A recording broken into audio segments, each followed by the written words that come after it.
I believe that purpose is the most powerful force on the planet.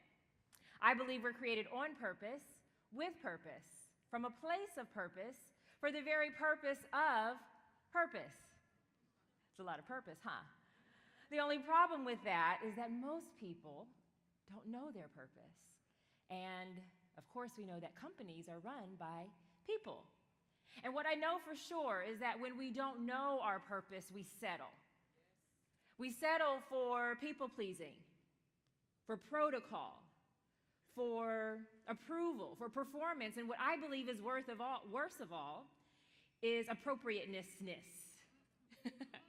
And I learned this as a little girl. I was 11 years old. I grew up in the suburbs of North Texas. I'm really nervous to say this. Any Dallas Cowboys fans here? 5 of us. I got 5. Growing up in the suburbs of North Texas, our family was the only black family on the street, one of the very few in our entire neighborhood. I was one of 3 chocolate kids in the entire elementary school. So I'm sitting on the living room floor in my parents' home, and I see this lady walking up and down the street, and she's in a hurry going somewhere. She had this long Pocahontas hair, and she's just in a flinging hurry, and she stops right in front of our house, and she then not just stops, and I'm staring at her, thinking that she can't see me because I'm looking through these blinds, and my parents told me, my parents would never lie to me, my parents told me that I could see out of the blinds, but that she couldn't see in, and you know, as an 11-year-old, you don't really think people see you anyway.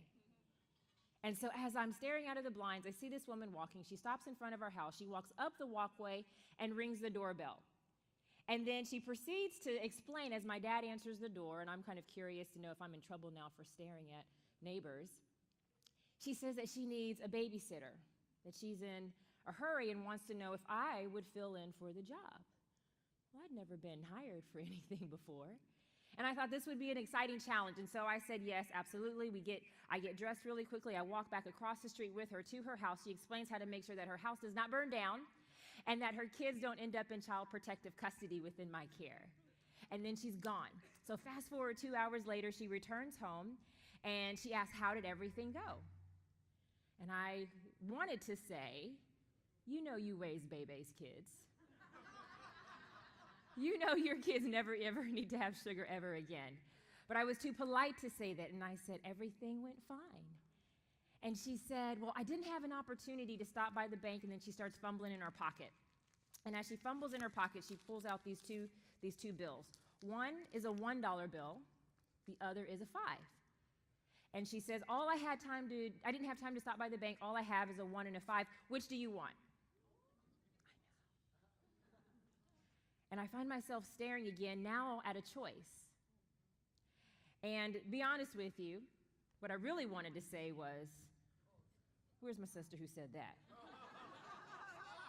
I really wanted to say both, but I was too polite for that. But there was also that nagging little feeling. Maybe you've experienced it before, where you feel like you want to ask for something, but something inside of you feels like it would be inappropriate.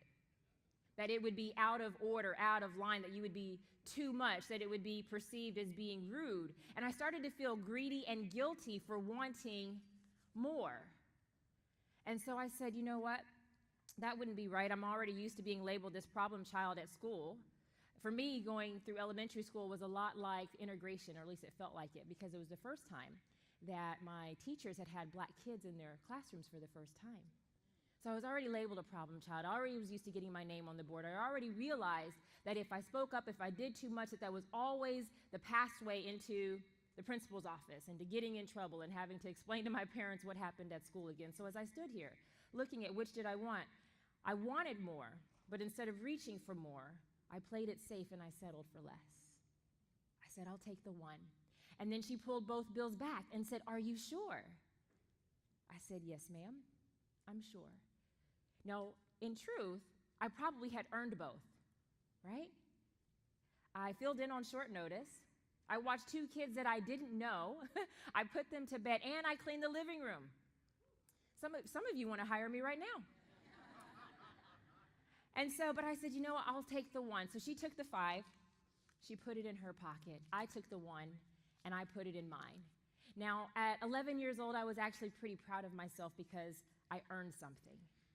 I had never been hired, And now as a business owner and an employer, I realized that back then I hadn't thought in advance what my compensation would be. So oftentimes we settle because we haven't actually thought in advance what it is that we require. But I learned some other very powerful truth thorns that day as well. The first one being that if we allow ourselves to settle for less, nobody is obligated to stop us. I wanted her to tell me that I had earned it, that I was worth what I clearly had gone above and beyond to show my value, to make her like me, and therefore acknowledge me more accordingly. But little did I know that nobody can tell you what it is that you're worth. And what I've also learned, that your worth is so immeasurable, so incredible, so undeniable that no one ever can actually pay you what you're worth. They can only pay you what you choose to say is worth your time. Oh, that's good, huh? They can only choose to pay you what is worth your time. But where does that feeling come from where we struggle between less and more, where we struggle with making the decision and actually speaking up for ourselves, stepping into what it is that we desire? Where does that nagging feeling coming from that makes us feel like we're wrong for reaching for what it is that we've already earned and what we deserve and what's even still less than what we're really worth? See, there's these two competing voices and forces that know how incredible you are. I believe that you're full of infinite possibilities that you have dared yet even to tap into yet. And there's these two voices. One voice I call little me. Little me is the voice of fear. It's the voice of self-doubt. Little me is that little hater in your head. You know little me. Little me is that voice that says, who do you think you are? You're not good enough. You don't have what it takes. It would be wrong to do that. Would it be out of order? Would it be inappropriate? That's not what girls do. That's not what you're supposed to do. You're too young. You're thinking too big. Who do you think you are? And so little me knows how incredible you are, but little me's sole objective and goal is to hide yourself from yourself. That's taking a ripple effect. It's getting to the back row.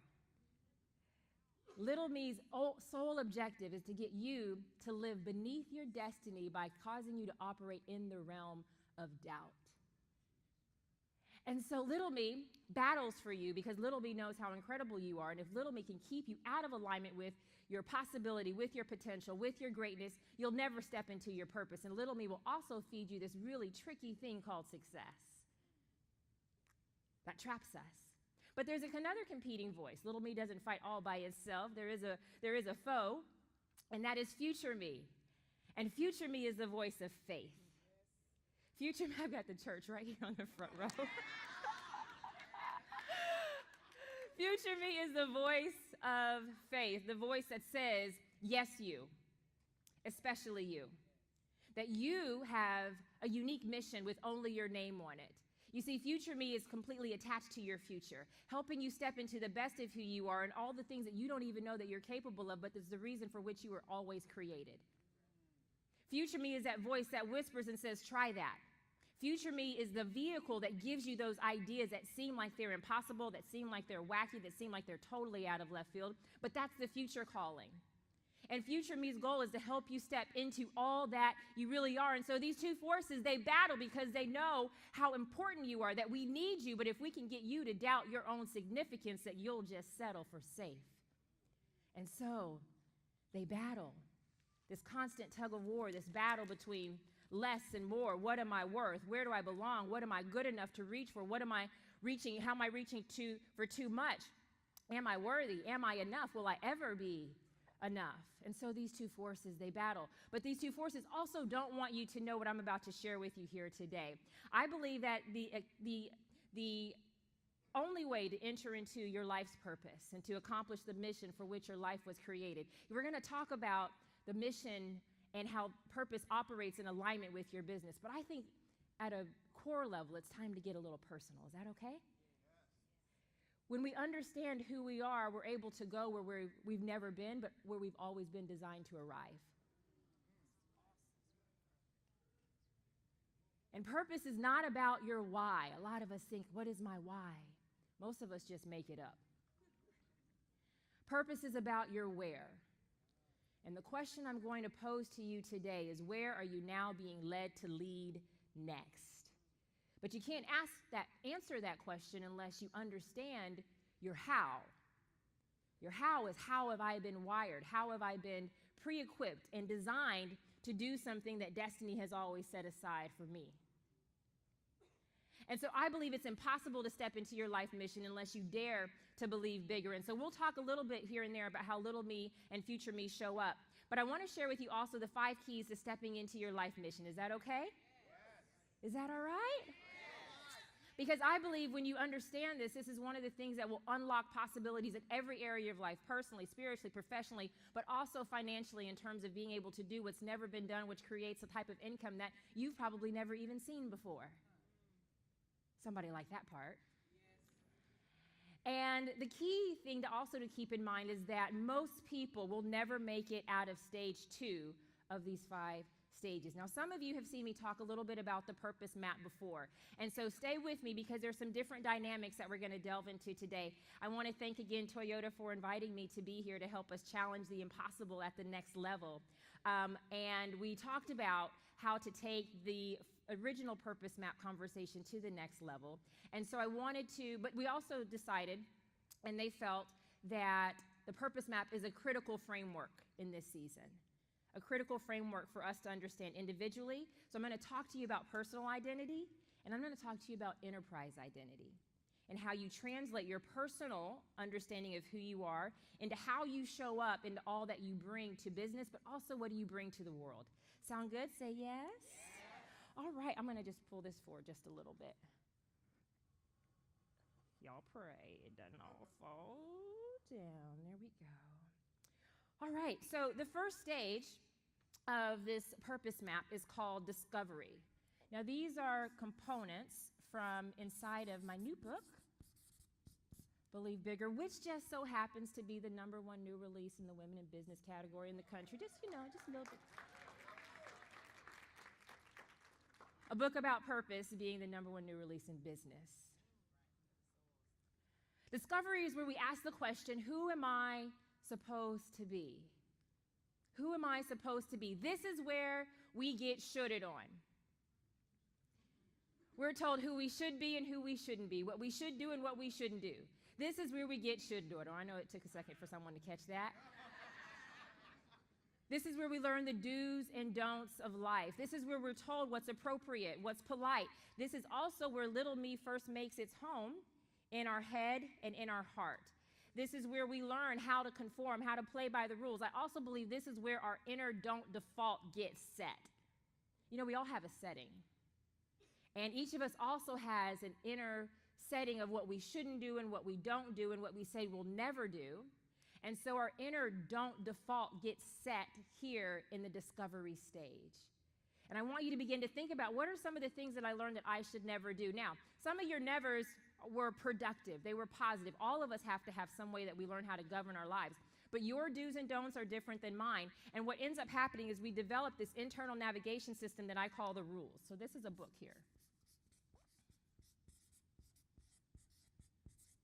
The rules. My rules are different than your rules, and your rules are different than the person who's sitting right next to you. But each of us has our own internal navigation system, our own set of rules. Are you with me? Say yes? And so the rules help us navigate our life, telling us where to go, what not to do, but also we learn some pretty destructive rules that we didn't know were destructive. We were told it was wisdom. Advice given to us from those who went before us who possibly didn't have the opportunities available to us. And so I know that, my parents grew up during a time where there was a depression. And then my parents' my grandmothers both only have a 3rd grade education. And so a lot of the advice given as wisdom was a byproduct of lack of opportunity and a byproduct of wounds packaged as best as possible. They gave us the best that they knew with what they had, packaged as wisdom, but perhaps not relevant or accurate to the level of possibility that they never got to experience. Are you following me? Yes. And so a lot of what we've been given was what we thought was wisdom were really wounds, where we're trying to not repeat the mistakes of those who went before us.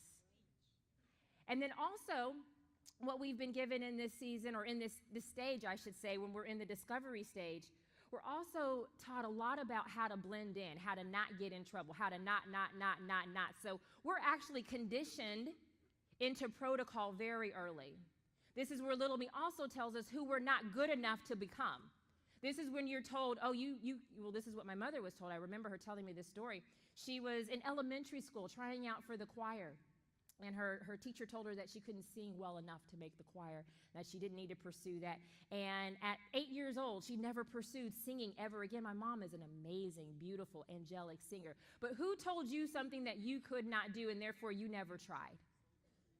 And so these rules begin to determine our inner identity of who we think we are, who we think we're good enough to become. But also we start to set some self-imposed limitations of who we will never try to be. We start making these vows of saying, I will never go in this direction. I will never do this. And so these rules, they navigate us. Some of them are great. They get us to where we've gotten today. But I want to submit to you that if you're going to challenge the impossible, they will not get you into the realm of the unseen. It will not get you into experiencing what's never been done, which means that we're going to be missing out on the brilliance that you have to solve the problems that we need taken care of today. And so we each have these rules. The second stage is called talent. Talent is stage 2. In the talent stage, we ask the question, who did I decide to be? Now remember, in stage 1, we asked the question, who should I be? And largely the way we answer that question is by picking a lane in stage 2, by deciding who I decided to be based off of who I was told I was good enough to be. For example, I know that I can't sing. Now, my mom can, and she was told that she can't. I really can't. And so there were certain things that I didn't do. I didn't take musical theater and those types of classes in college. And I made decisions to work in alignment with what my perceived strengths were in places where I was told that I was good enough to be. But I always had this thing in the back of my head about speaking and utilizing my voice, because I know that always got me in trouble. Still does a little bit in school. But I made the decision that, you know what, I was labeled a problem child in elementary school, and so I could reverse people's negative perceptions by achievement. And so if I got great grades, attention totally changed. When I started getting awards and then started getting scholarships, I got $200,000 in academic scholarships. I ended up graduating magna cum laude from Texas Christian University. I go to Georgetown University, 100% debt-free, meaning there was no loans, and I owe nobody nothing for that degree. And that it's a very interesting thing to be able to change perception from negative to positive, but that change of perception became an addiction to success. And I thought that living your purpose and fulfilling your potential meant accomplishing everything that you were supposed to. So I decided that I was going to be successful no matter what, that I was going to show all of those teachers who doubted me that they doubted the wrong one. And for a moment and for a season, there's nothing wrong with that, because it taught me discipline and drive, I should say. But there's these 5 success mountains that we end up climbing. I'm going to talk to you about the personal dynamic, then we're going to switch it to enterprise. The first mountain is the parenthood one, where we find our identity as a parent. The second mountain is marriage. We find our identity as a spouse. That's when we use the phrase I am. When someone asks you, what do you do? And we really look at what we do as who we are, although those two things are separate. How we answer the I am question. I am a mom. I am a wife. I am a husband. And then we have mending. And mending is our inner fixer, where we like to fix problems for other people. And it can seem really noble to do that, but in reality, when we do that, sometimes we do it because it gives us a sense of self-sufficiency and worth. How many of you have people who pick your brain all day, every day, without a check? It makes us feel good to know that we have the answers, that we can do that for people. And sometimes we find our identity in being a fixer for other people, our inner Olivia Pope. Then we have making a difference. This is our mountain of service, and service is an amazing thing, but also it can be something that we find our core identity in what we do and how we serve. And then finally, we have the money mountain. And this was the mountain that was the mountain of choice for me, because it was the one that I could control. I couldn't choose to become a mom. I couldn't choose to become a wife just on my own. And I felt like maybe those things would elude me because I was successful. And for years, I used to hear people tell me, you want to be a mom? You want to be married one day? As though being successful and being in high-profile circumstances would also mean that you wouldn't also want to be a woman and want kids and want to be married one day. And so that developed almost a form of low self-esteem in that area, thinking if I heard this time in and time out from other women, it causes you to doubt who you are, who you're good enough to become. And little me loves when other people speak doubt into our lives because it gives him something for us to feed on more in our brains and in our minds and in our spirit. And so I chose this money mountain, and the money mountain was very good for me. The money mountain also represents prestige and titles. And these titles that we adopt, the way that we answer ourselves of who I am, these titles can become idols. And the stories that we tell ourselves about who we are, as though it's all that we are, these stories are labels that become fables. And so I thought, life was going the way that it was supposed to for me. And I ended up working at this law firm. I'm one of the largest law firms in the city of Atlanta. Phenomenal opportunity, phenomenal law firm. But I started wanting to work with professional athletes.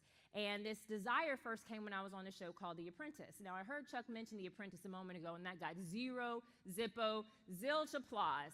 It used to be a time where people were like, oh, that's really cool. Now people are like, I don't know what to do. Do I clap? Don't I clap? So I was on this show, The Apprentice. I was on 10 out of the 13 weeks. I'm going to share with you a little bit more than I usually do in public about some really great lessons that I learned while I was on that show that were critical for business. But working towards success and working on these achievement mountains, it took me to one of the most infamous boardrooms in the world on the show of The Apprentice. And the day after I got fired, I was on 10 out of 13 weeks. The day after I got fired, that means I almost won. Drop the mic. The day after I got fired, I had this idea. I call it a lightning bolt moment in Believe Bigger. And a lightning bolt moment is an idea that comes to, when lightning strikes when it's dark, everything is dark, but then there's this instant moment of clarity where you can see it, but it's just for a split second. And sometimes the future, the realm of possibility, will give us an idea in such a quick moment, but it's so quick that we will ignore it. And here I'm coming off of this show. I've been on 10 out of 13 weeks. We've been hustling, we've been grinding, we've been fighting it out. And the day after I get fired, I'm finally in a place by myself, and I have this lightning bolt moment. It says, you're going to work with professional athletes in the NFL and the NBA. Now, I had no desire to do this. I took no classes in law school. I remember us talking about sports law classes and telling my peers that I don't want that. You don't have to worry about me competing with you for that. That's not my goal. That's not my desire, because I had said that's not what I do. That's not what I'm interested in. I had my own sights set on being the Attorney General of the United States one day and a juvenile court judge. And so I had my lane. My lane was my lane, and Marshawn goes after her goals, and you can't tell me nothing else. And so when this came out of the blue, I was like, wait a minute, that's not what we do. Where does this come from? And so I end up moving forward. I start my law practice. It didn't happen right away, but I started speaking what I had felt. I didn't know how it was all going to come to pass. And once I got to my law firm, now mind you, I'm 25 years old. I'm on this television show called The Apprentice. Everyone knows my name in all of these offices, which seems like it's a cool deal, but it's not necessarily that great. Because I had a female partner at the firm who didn't like that everyone knew my name. One day she said, you have the type of name recognition that some of us have worked our entire lives for. And so I learned what it was like to be hazed in a work environment, and here I'm an employment lawyer. And I realized that a lot of people aren't really excited about your ideas and your possibilities and your greatness, but they can see it on you. And they can see it in you. And so I made the decision at one point to make the leap, and that happened after I started meeting professional athletes. And at first I said I wanted to bring the athletes to my law firm. I was like, we can do intellectual property for them, tax law. We had all kinds of things that we could help them with, estate planning. And they said I was too young.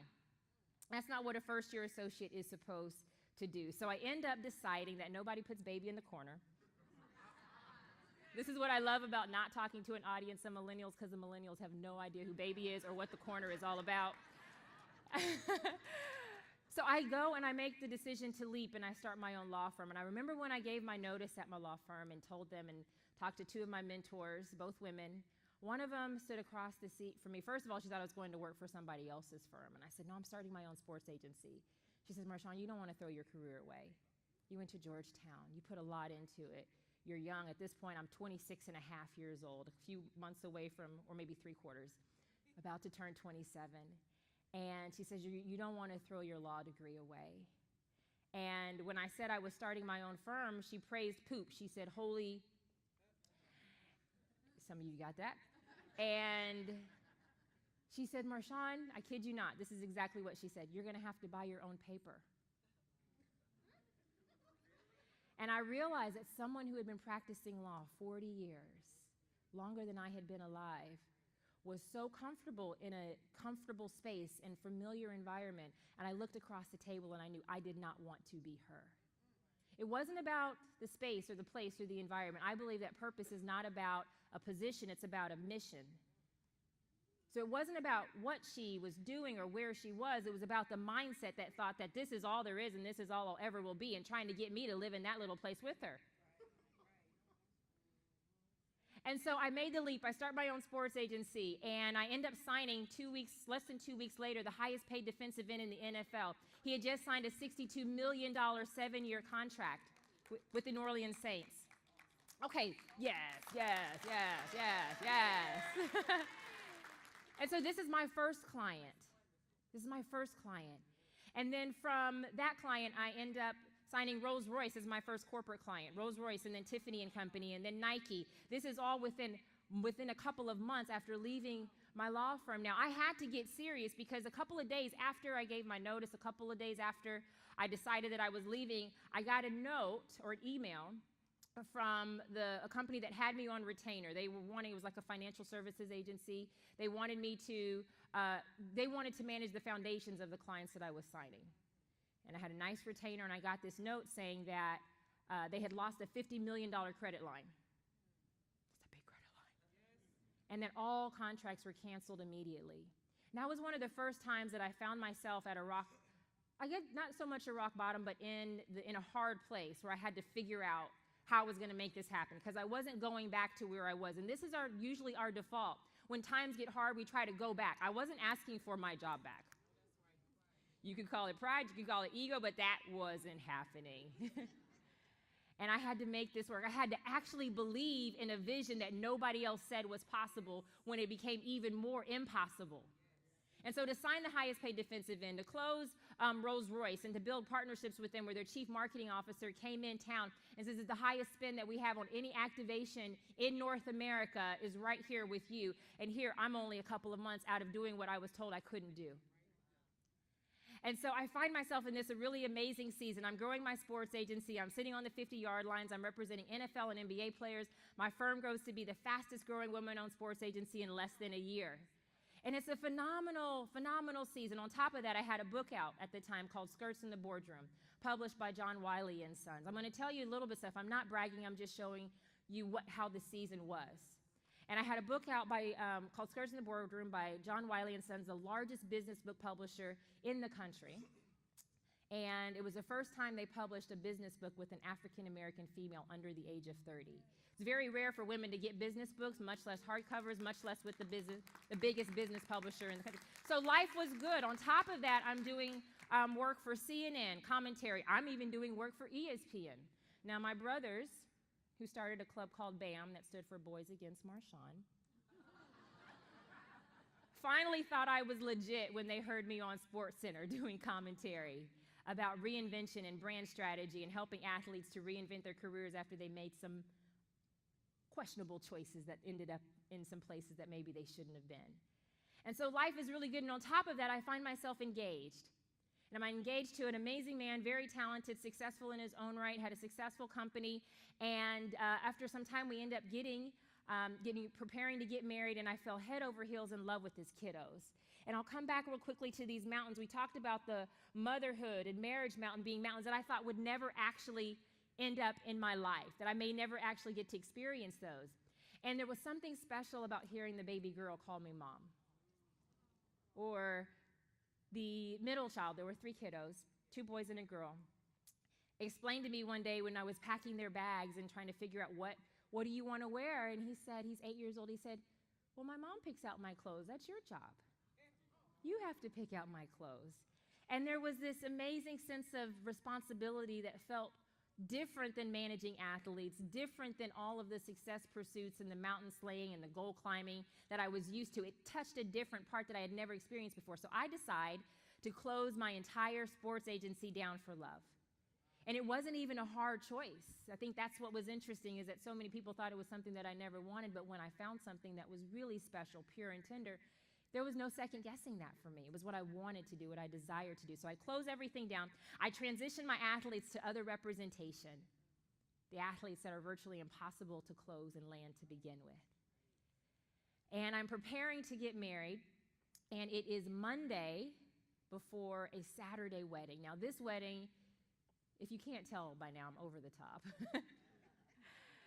This wedding was an over-the-top wedding because I believed it was a sign of what faithfulness was supposed to look like. If you had done all the right things, you follow the rules, you do what you're supposed to do, that this should be an example of what a prize and reward looks like.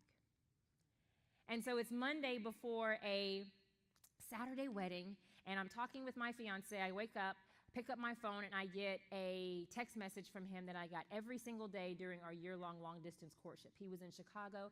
I was in Atlanta. He was preparing to come into Atlanta for wedding week, which is where we were getting married, and then I would move the rest of my life up to Chicago the day after the wedding. And I get that text message from him, a sweet text message saying, I love you, I can't wait to see you, I'm excited to make you my bride. And then I get another message, not via text, but it's from a woman. And she explains in no uncertain terms that she's been sleeping with my fiance. You didn't think we were going to talk about that at Toyota today, did you? She explains that she's been sleeping with my fiance, and I'm thinking, this can't be true because I know her. I know it gets worse. I know her, and I'm thinking, she doesn't like me. She's just saying this because she doesn't want me to get married this week. And so I call my fiance, because this is my best friend. This is about to be my happily ever after, my forever, my I do. And so I call him, and I can hear that the flight attendants are on in the background of the phone call. And he's like, I can't really talk too long. And I said, well, look, so-and-so says that something is going down. And he says, I knew something like this was going to happen. Don't believe her. Something, wah. Don't believe her. Something else. And he says, don't believe her. And he said it 3 times in such a way that the believe word stood out to me in a way that caught my attention and not in a negative, not in a positive way. It's like my intuition stood up and said, something's off here. And so I hang up the phone because he has to get off the phone because it's time for the flight to take off. And then this oak tree that I call in chapter 1 of Believe Bigger, it goes to hell pretty fast in chapter 1. This oak tree grew up inside of me, and it said, get dressed, and so I did. And so I get dressed. I go to the airport, and on the way to the airport, I call the woman. And you'll have to read inside to see what that conversation was like. But I see him in baggage claim, and I decided that I wanted to see him without him being able to see me. And so I hung out in the cut. Some of you know what the cut is. The cut just simply means you're obscure, right? You're hanging back, and I could see him, and I saw with different eyes something that I hadn't seen before. I saw this cloak of shame, and I realized it wasn't about the conversation that I had had with her. And I have no idea how I drove myself to the airport, and I don't remember exiting, I don't remember parking. I just know I'm here, and thank God for Homeland Security. Because sitting at this restaurant where he now is telling me all of these things as though I'm not a Georgetown trained lawyer, just because I wasn't paying attention doesn't mean that I can't get to the bottom of something. But it didn't matter what he said, and it didn't matter what she said. I knew because I saw something with my eyes. Little did I know that that was the beginning of my intuition being elevated, not just for my personal life, but also for my life mission. A lot of times we don't understand that sometimes it's the things that happen to us personally that prepare us for a larger purpose and a larger mission that also shows up in the enterprises that we create as well, in terms of realigning our vision. To believe bigger means to believe beyond what you've been through, beyond what you're going through, and beyond who you think you are and what you think you have done as though that's all that you are. To believe bigger means to operate in the realm of the unseen, and now I'm seeing something that I never thought would end up in my life. And so I go through this. Oh, by the way, I did tell him that you do not have to go back home to Chicago, but you will not be leaving this airport with me. And I had this sense of strength for just a moment, because by the time that I got home, I get a phone call from a good friend of mine who was actually like a swimsuit maker, and she did swimsuits for Miss America, Miss USA contestants, and she was donating one for my honeymoon. And as soon as she called to say, where do you want the swimsuit? Just remembering that. As soon as she called to say, where do you want the swimsuit to go to? What's the address? Then that oak tree turned into a weeping willow. And I no longer felt like I was handling a matter for a client, like I had this entire day, not one tear, not one shed, not even one moment of indecision. I believe that sometimes we have these bubbles that we're placed in where we have crystal clarity and strength that is really beyond ourselves to make decisions that are great for us, but also to make decisions that don't compromise the rest of our lives, because I understand how people can snap. Side note. And that was the beginning of a new season for me. It was the beginning of a new journey. And as I was trying to figure out, how did I end up here? I followed all the rules. I did what I was supposed to do. I made the good grades. I did the right things. I've signed all the big clients. And now I feel like a fool. On top of feeling like a fool, I'm broke. I don't know how I'm going to pay my bills because I closed my entire business down for love. And mind you, a couple of days later, I get a call from ESPN wanting me to come back on SportsCenter to talk about Tiger Woods cheating on his wife. One of the things I know very well is how to suit up. We as women and men, I'm not a we with the men, but you know what I mean. We know how to show up and play wounded, don't we? Do what it is that we have to do to get through. But I knew in this season that I could not and I did not want to repeat it again, and that I needed to be okay in order to be okay. Because here's one thing that I knew about myself that I want you to possibly embrace for your own life and your own mission, is that your life is not your own.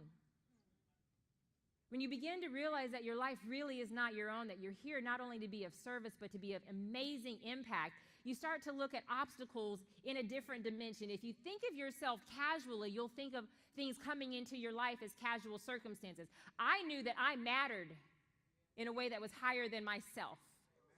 And so therefore, I looked at what was happening as a message as opposed to just a mess. And my question for you is, what has your obstacle been? As I went through this journey of healing and tried to figure out how did I end up here, I realized I was in what was called a split rock moment. And a split rock moment is when you find yourself at a rock bottom turning point, something that you never thought would happen to you, something that you feel is unfair, unjust, something that's even devastating, beyond just disappointing. And disruption comes into our lives not just by chance, but by destiny. Because we matter. And that sometimes we need these difficult moments to show us what we're really made of. Because we have become too acquainted with this place called the comfort zone. And who knew that following the rules would only take us so far? Who knew that striving for success and achievement would also be a cap as opposed to a catalyst? That we climb these mountains, but what if we weren't just supposed to climb mountains? What if we were here to actually move the mountains? What if there's more than what meets the eye? More than what we've been trained to do, more than what we've learned to do, more than what we were degreed to do? What if? What if there are many things you have learned to do very well? And then, what if there are other things you've never done that you do even better? I want to say that again for those in the back. There are many things that you have learned to do very well, but then there are other things that you have never done that you do even better. But because you won't listen to the lightning bolt moments, you won't listen to the tugs that say, try this, you start to be too safe that you don't even pay attention to the ideas or pay attention to the people that are coming in to usher you into new places. Because you're so comfortable with safety, split rock moments come into our lives to wake us up, to bring us to our knees, to bring us to a place of vulnerability and transparency so that we're actually open to step into a higher destiny. Are you with me? And so this split rock moment came in. I talk about and really break down split rock moments inside of Believe Bigger. I won't go into that heavily now, but I think you're following me. But my question for you is, what is your split rock moment? Because your split rock moment comes in to break you up, not just in a relationship in my circumstance, but it was coming in to break me up with myself. A self that seemed to be very successful. And so when you want to talk about reinvention, what do you do when destiny comes in and breaks up a blessed thing and a good thing? And sometimes we won't shift because things are going well in our careers, in our businesses, in our lives. There's nothing wrong. And so therefore, we won't step into something that's even more right because we're comfortable with where we are. Can anybody relate? Let me see by show of hands. And I want you to look around and recognize that you're not alone. And a lot of times in business and conversations in rooms like this, we don't talk about transparency. But what I recognize is that it was transparency that really is the key to prosperity. Because as I was going through this season of trying to reinvent my life, understand how did I end up here, and recognizing I didn't want to do this season again and I needed to get the message.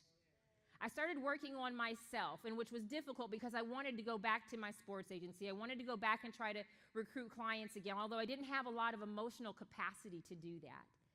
I was trying to figure out how am I going to pay my bills, because the mortgage company did not care that I was on a spiritual journey with God to find myself.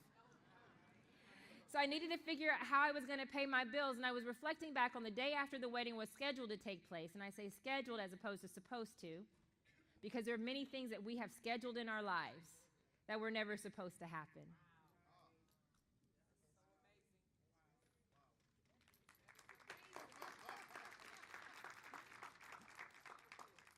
Side note, wherever I travel around the world, this whole church section right here, I would like you to come with me.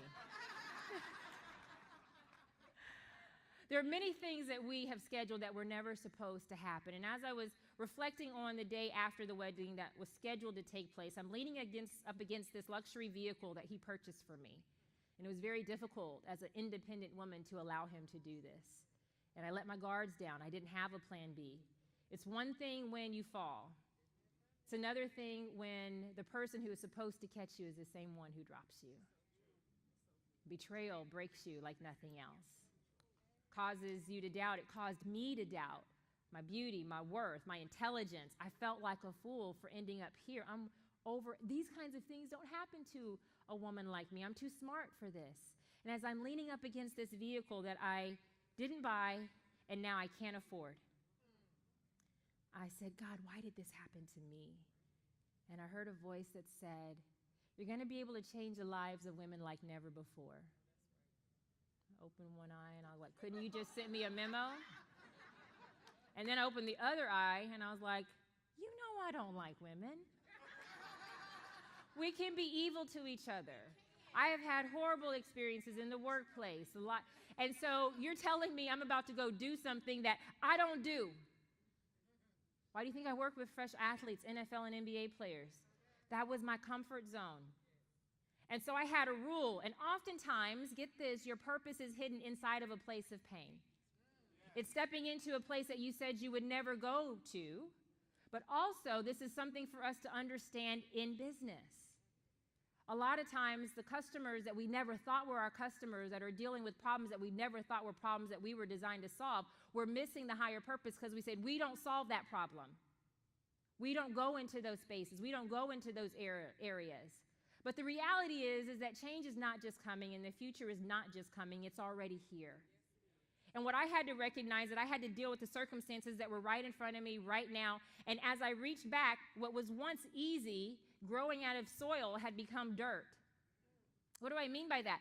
I went back and I was recruiting professional athletes and it just wasn't working. Like it was effortless before. Clients, effortless before. And now it was difficult and it was almost like it was, don't go back. But that's where we default to. And so what once was soil becomes dirt when it's time for you to shift.